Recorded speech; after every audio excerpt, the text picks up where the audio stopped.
What's up, all you nerds and turds? Welcome back to Indie's Nutz podcast, the internet's #1 indie gaming news, reviews, previews podcast hosted by DualScreens.com. That's correct.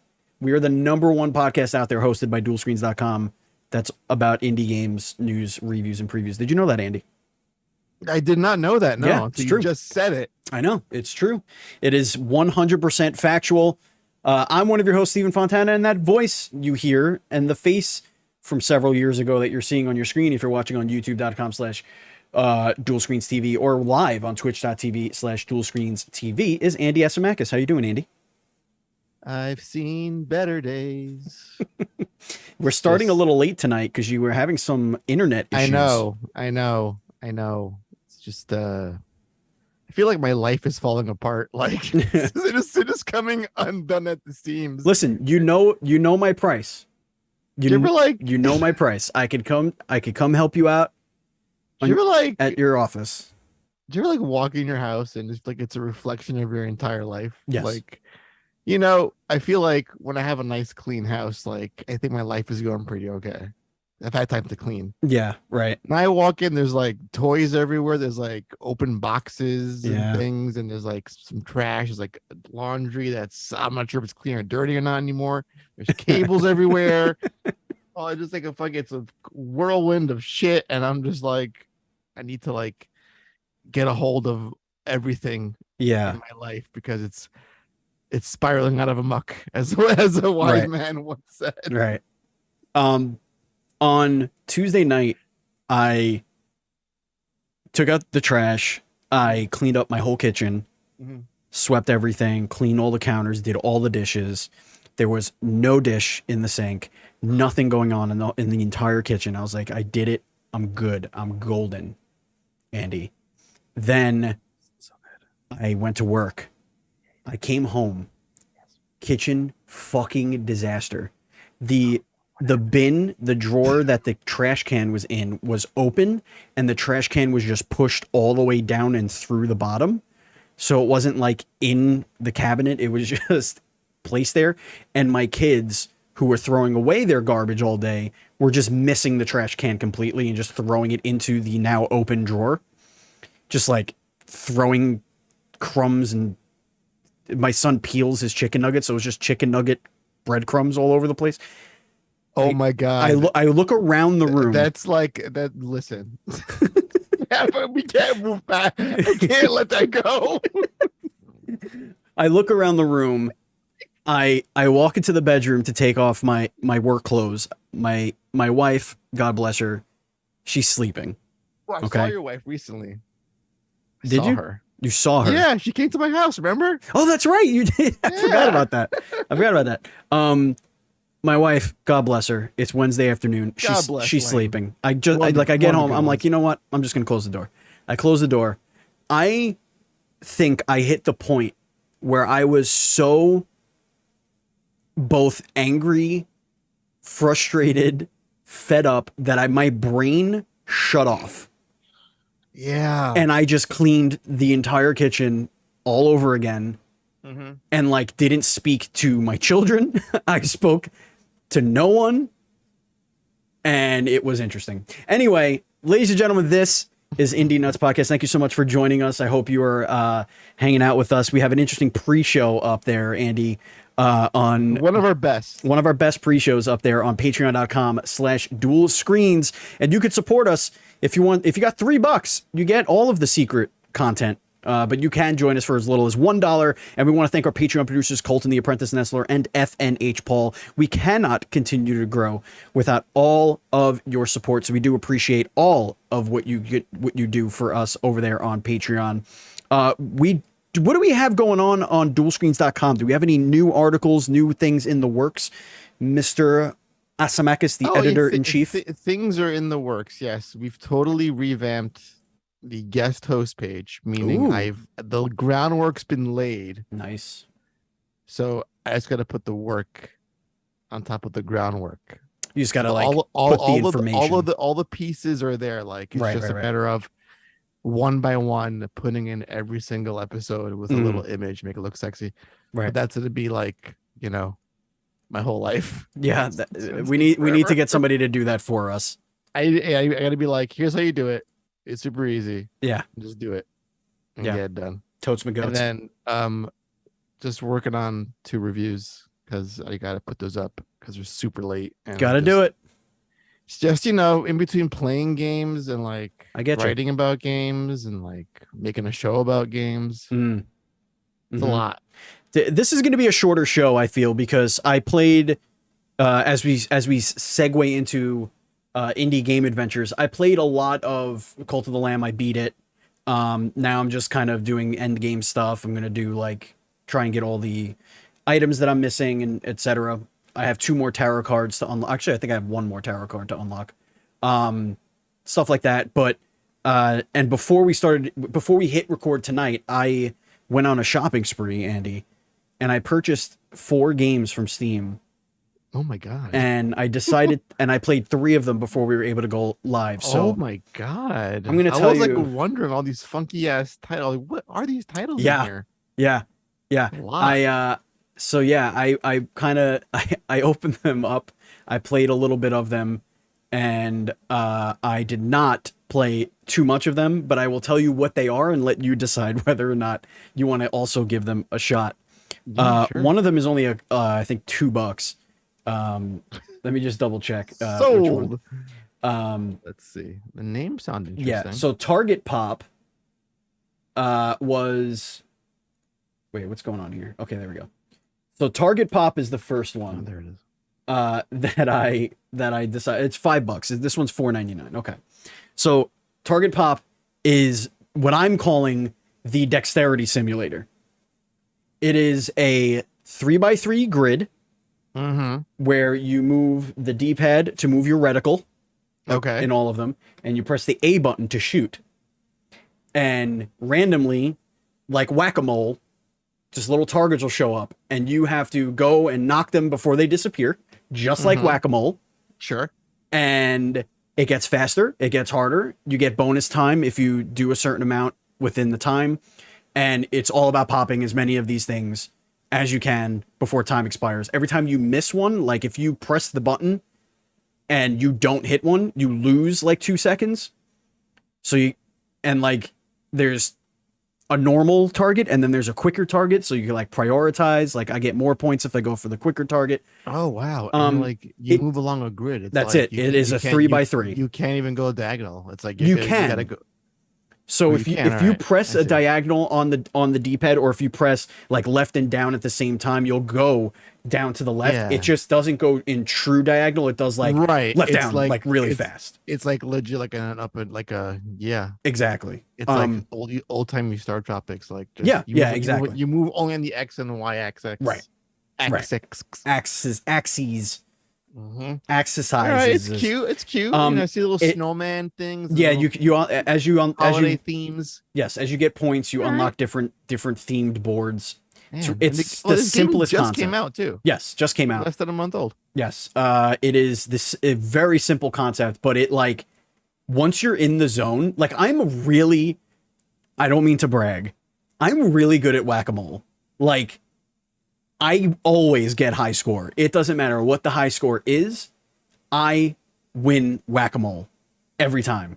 And this is scratching that itch and put me into like a weird trance. And I was just like, boom, boom, boom, boom, boom, boom, boom, boom, boom, boom, boom, boom, boom, boom. Anyway, my score on my first game was 200, and I was like, that's dumb, because I didn't realize I was losing time when I was missing targets. Okay. So the second time, I got a 720. And not bad, old bean. It's not bad at all. It's not bad at all. My target is going to be 1,000 for my next game. What about you? You playing anything? I have 2 more, but I figured we'll go back and forth. Oh, sure. So I started playing a game. It's a demo that came out today over the Gamescom. I'm sure more demos hit that should really keep an eye on. For a game called Gravity Circuit. I've heard of this. Oh my God, Steven. It's like fucking 2D Mega Man inspired, more like Mega Man Zero inspired kind of game where you can you play as a robot guy and you're running back and forth and you can equip like circuits to your robot body Mm-hmm. and like chain combos and shit. And it's like really fast, fluid gameplay with amazing sprite work, a kick-ass retro soundtrack. And I'm so mad that it's only just a demo. It's so good, but there's 2 levels. It's out right now on Steam. So download that shit. It's really good. I'm enjoying that a lot. And what was the name of it again? Gravity Circuit. Gravity Circuit. Mhm. Cool. I also found another game that came out today. That is in early access, and it's only $7.99. And it is going to also be my steal of the week. Okay. Because Matt is not here. Matt did put a steal of the week in, but he's not here to defend his pick, so I don't want to, go in there. But defend like Rose, like that's a really bad steal of the week pick, Matt. But you know what I mean. Anyway, it's 20% off until September 1st, so it's going to be a $10 early access situation. But it's called Magiterra, and basically civilization is starting over in like the medieval times. You had this kingdom, it was wiped out by a plague, and this otherworldly being called the Magiterra, who saved you from the plague, is basically you're playing God basically, and it is a farming / sim city builder. So it's an RTS farm sim.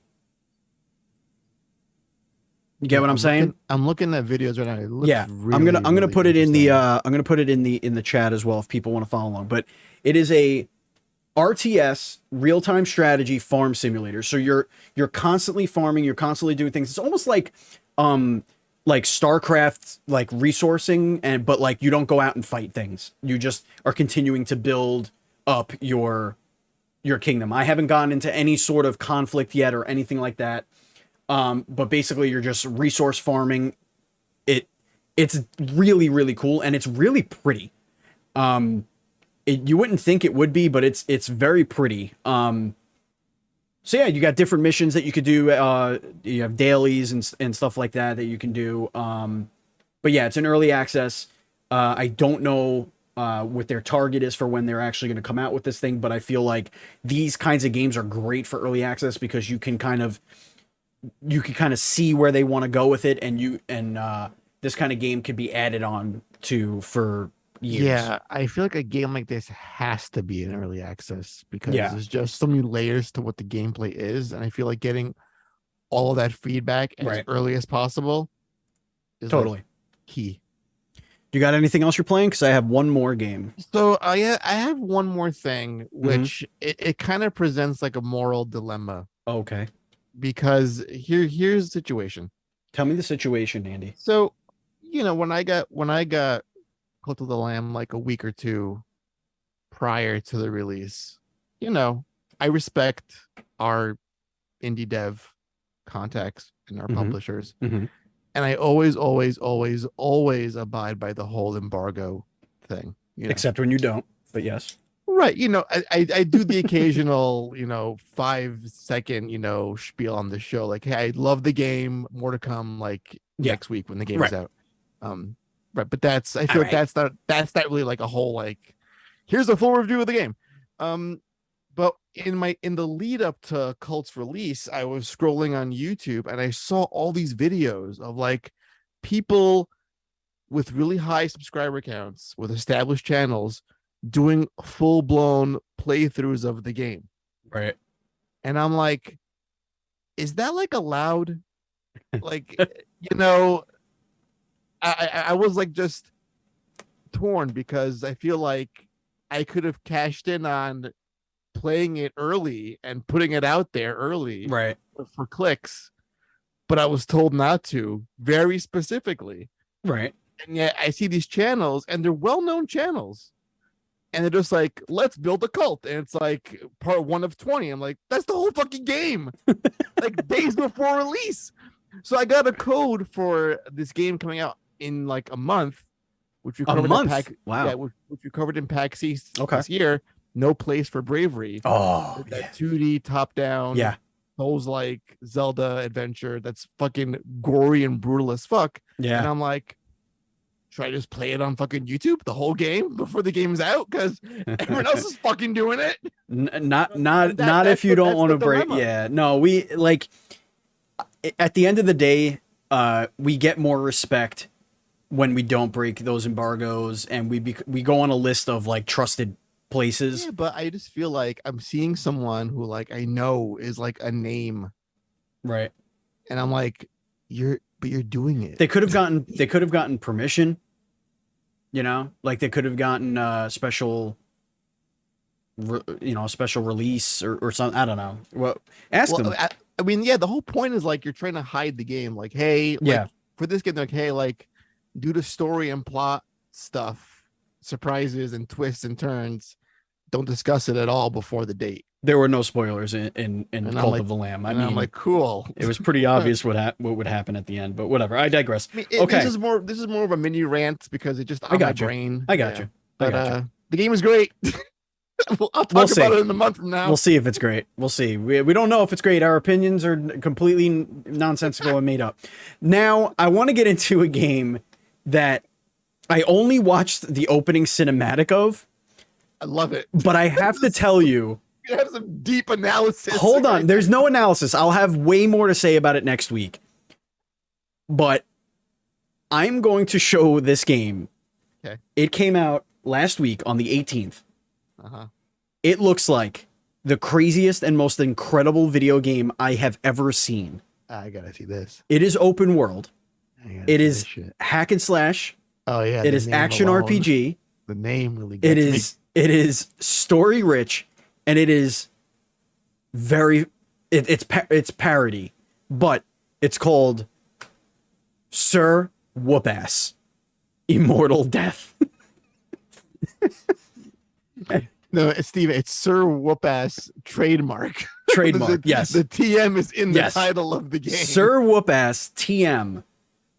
It is from Atomic Elbow, which is another fantastic. Like, I want them on the show. Can we please get them on the show? We'll do a live ask on the show. I need them on the Dual Screens podcast.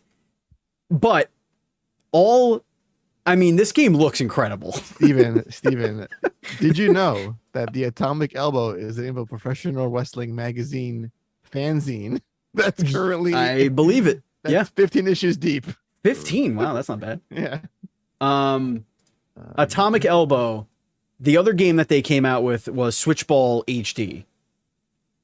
So if you've ever played Switchball, that was like the 3D puzzle game with the big ball that you like shoot into like. Oh yes. Okay. All right. And that came out last year, so like they kind of know what they're doing. This game looks bananas.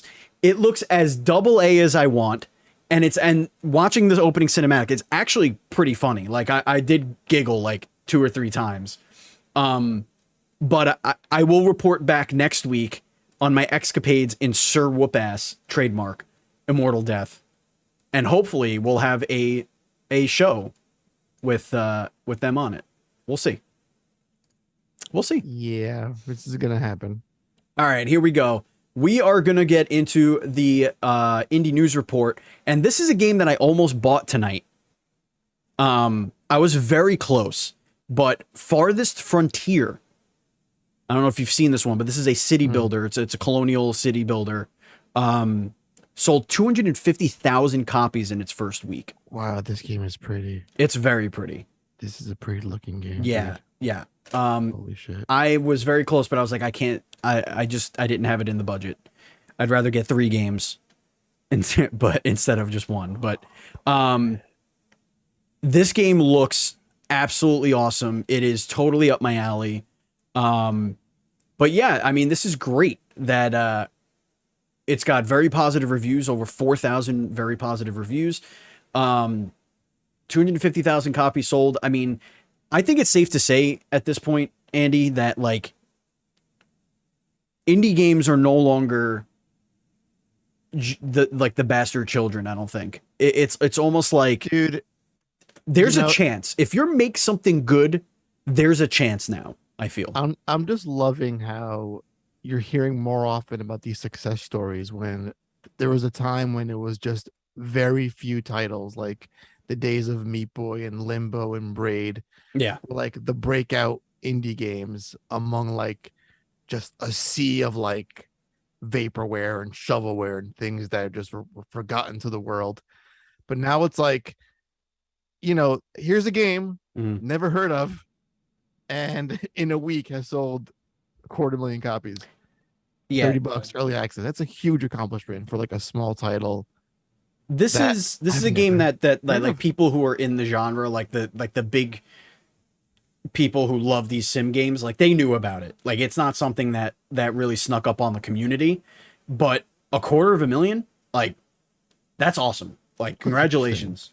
They follow one person on Twitter, and they follow the account for Grim Dawn, which is another. That was their other game.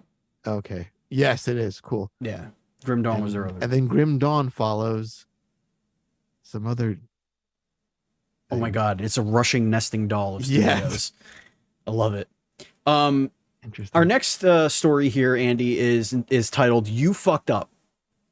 Andy, you fucked up. I did. I'm always fucking up, Steven. You Sorry. fucked up so bad, and I'm so mad at you. There has been an update, a patch for Cult of the Lamb. There are a little, bug fixes, but the most important thing here is that the Golden Fleece, which we spoke about last week, has been nerfed. I knew it. I fucking called it. I knew they were gonna nerf that shit. It is now no way capped at plus 200% damage. That's what it is. Oh my God. And they specifically say in parentheses, no more one-hitting bosses. Yep, that was it. Also, imprisoned followers can now become old and die while in prison. So I'm really glad I got all those achievements doing no damage on the bosses. I hate just you one hit so much. I have like 6 achievements to go in that game, and now I will never get it. But I digress. You've done it. You have killed Cult of the Lamb. Congratulations. How does it feel? It feels great. I feel like a pioneer. I feel it had to be someone, Was this your revenge for all of the early embargo breaking that occurred? Probably. Yeah. It feels good. Listen, I am now part of gaming legacy and history. I've made my mark. Outside this show, of course. I left my mark in a nice little indie game that sold 1 million copies in the fucking 2 days. Yeah. Some shit. But it feels good. It feels good. Yeah. Maybe they should just have like the platinum fleece where it takes that off, Or they should have it unlock when you beat. It seemed like broken as an idea from the get-go. Yeah. That kind of thing seems like an end game unlockable, like a Metal Gear bandana ammo, or like Resident thing. Evil. You get all the rocket weapons, launcher. rocket launcher. Yeah. It's because like compared to the other fleeces, the rest are like garbage. I'm like, the rest of they're useless. I'm like, here's 4 cards, great, okay. I mean that's the one I unlocked first, okay, right, and that's because I didn't scroll down enough to like see what the Golden Fleece was. And the thing was like, I spent 5 minutes fishing, like early on. Oh, I fish all the time. I had to get all the side quest fish, the lobster, the crab, the squid. Yeah. So I got the fleece like by the second level of the game. So I was like, okay, if I just don't suck for a while, I can like that is my through the levels. That is my only real complaint about the game. It is way too easy to unlock almost everything. Like stupid easy. Right. I hope that they add some layers to that and more for you to unlock and explore, and more tarot cards and stuff like that. I hope. We'll see. This is a small, quick little story just to get your opinion on it. But Rogue Games, the publisher of The Last Case of Benedict Fox. So you remember that game? We saw that on it. I believe that was the Xbox showcase. They are going to a 4-day work week. Good for them. Yeah. Good for them. Isn't that cool? I like that. I like that a lot. It's good. Also, the co-founder and CEO is Matt Casamassina, formerly of IGN. Wow. Yeah. Look at that. Isn't that cool? Yeah, man. I feel like, listen, with the whole crunch thing, if you can make it work, if you can meet your deadlines without shooting your brains out at the office and getting things done in a timely fashion, it's like how I am now. I feel like I'm there 5 days a week, but I feel I could just do the 3. Because I can get so much done in three solid work days. But that's just me. But it's nice. I also like how this is the most anticipated Xbox game. All right, cool. This game's dope. It is. I want let's I need it. Let's read his quote from Mr. Casamassina, because I feel like it's a nice little quote and just kind of puts you where his mind is at. As we've been gearing up for PAX West, it's been something of a mad scramble with an increased workload under more strict deadlines. And this got the leadership team at the company thinking about work hours and the quality of life for all employees, wrote Casamassina. So I'm excited to announce that starting just days after PAX concludes in early September, Rogue is instituting a permanent 4-day work week for all employees, every Friday off, no extra hours on other days. Cool. I mean, that's man, set the example, dude. I feel like this is how if you want to enact change in a meaningful way in the industry, you have to lead by example. So don't just be on a soapbox saying how crunch sucks and everyone's not paid enough and we should all unionize, and lead by example. Start small. 4-day work week, less stress on your employees. Everyone's happy. And this game looks like it's just flourishing, because look how good this game looks, dude. Like it's gorgeous. Yeah, and it's a really cool concept, and it looks polished and everything. All right, so the Gamescom is happening, and there have been some indies that have invaded Gamescom, as it always does. God, so Subnautica developer New Worlds announced a new game called Moonbreaker, which looks really dope. I'll put the trailer in our live chat if you want to follow the bouncing ball. But this game looks dope. It's a turn-based sci-fi game based on new Universal best-selling author Brandon Sanderson, called Moonbreaker. It is like a minis. It's like toy miniatures. Like it's almost like a tabletop miniature game, like HeroClix or something like that. RTS. And it looks really, really fucking cool. Dope concept. I would love a HeroClix video game, or a Mage Knight video game. This is so cute. It is. It's dope. It's really cool. It's really, really cool. Alien Stranded Dawn was also announced, but I love Matt's commentary here. Alien Stranded Dawn looks great despite having the most generic name in recorded history. Stranded Alien Dawn. Yeah, it looks all right. It's a Planet Survival Sim. Yes, it's basically you crash. It reminded me a lot of the premise of Returnal, but at least from the story trailer. But I'll put this one. It sounds like when you scroll through Netflix. Yeah. Like for oh, did you like Alien? You'll also like this discount budget version of the same movie. Yeah, I mean you're surviving on an alien planet. The cinematic had just a dude with a spear.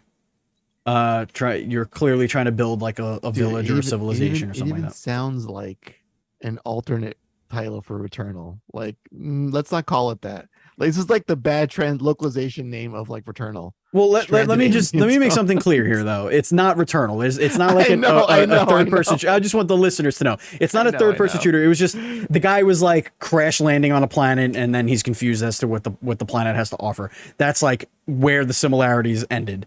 Yeah. Okay. Anyway, we have a card-based first-person shooter that was announced as well.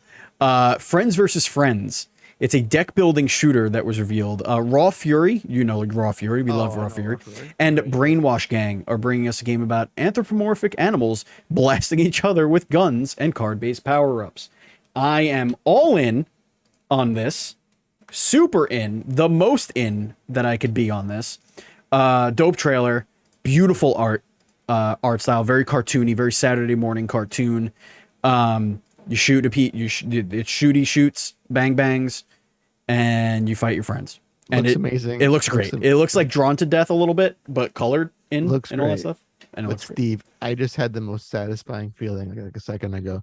Do you ever like catch a mosquito Yes. mid-air as it flies by you? Oh wow! Oh, Yeah. it just happened. I'm like, that just saved my night of sleep Yeah. right there. This next one really took me by surprise, and I scrolled past it like 12 times, not sure if it was what I thought it was, but it turns out it absolutely is what I thought it was. Killer Klowns from Outer Space, the video game. One of my all-time favorite schlock horror movies of the 80s is getting an asymmetrical video game adaptation. What planet, timeline, dimension are we living in where someone thought that this was a viable idea for a video game? Let me tell you a story. Steven was a small child. And I would stay up way too late, Andy. I would do this often. And as I'm staying up way too late, I come across what I believe was either Channel 9 or Channel 11. I can't remember, but it was like the late night movie on regular television, okay? Channel 11. It was probably Channel 11, yeah. And it had like that muffled voice. You're like,